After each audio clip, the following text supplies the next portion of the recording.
Friends, ఇప్పుడే అందిన వార్త. బీఆర్ఎస్ మాజీ మంత్రి హరీష్ రావుకు బిగ్ షాక్. పిఏ అరెస్ట్ అంటూ వార్తలు అయితే వస్తున్నాయండి. దీనికి సంబంధించి వివరాలు చెప్పడానికి వీడియో చేయడం జరుగుతుంది. చాలా మంది వీడియోస్ ఉన్నారు కానీ సబ్స్క్రైబ్ మర్చిపోతున్నారండి. దయచేసి ఛానల్ సబ్స్క్రైబ్ చేసుకొని బెల్ ఐకాన్ ఆల్ పైన ట్యాప్ చేయండి. ఇప్పటి ఇన్ఫర్మేషన్ మిస్ అవ్వకుండా మీ ఫోన్ నోటిఫికేషన్ రూపంలో వస్తుందండి.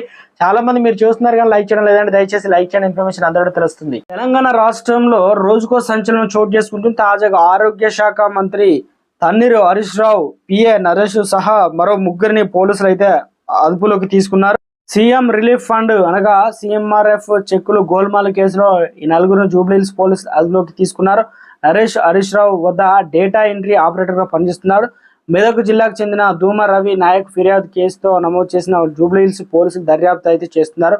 ఈ కేసులో అరెస్ట్ అయిన వారిలో జోగుల నరేష్ కుమార్ సహా గొర్లపాటి వంశీ, వెంకటేష్ గౌడ్, ఓంకార్ అయితే ఉన్నారు. అసలు ఏం జరిగిందంటే, గతంలో పొలం పనులు చేస్తుండగా రవి నాయక్ భార్య పాముకాటుకు గురైంది. సంగారెడ్డిలో హాస్పిటల్లో ఆమె రవి నాయక్ ప్రాథమిక చికిత్స చేయించాడు. అనంతరం మెరుగైన వైద్యం కోసం హైదరాబాద్లో ప్రైవేట్ ఆసుపత్రిలో చేర్పించాడు. అయితే ఆమె చికిత్స పొందుతూ నవంబర్ 6వ తేదీన చనిపోయింది. అప్పటికే భార్య ఆసుపత్రి ఖర్చుల కోసం సుమారు 5 లక్షల వరకు రవి నాయక్ ఖర్చు చేశాడు.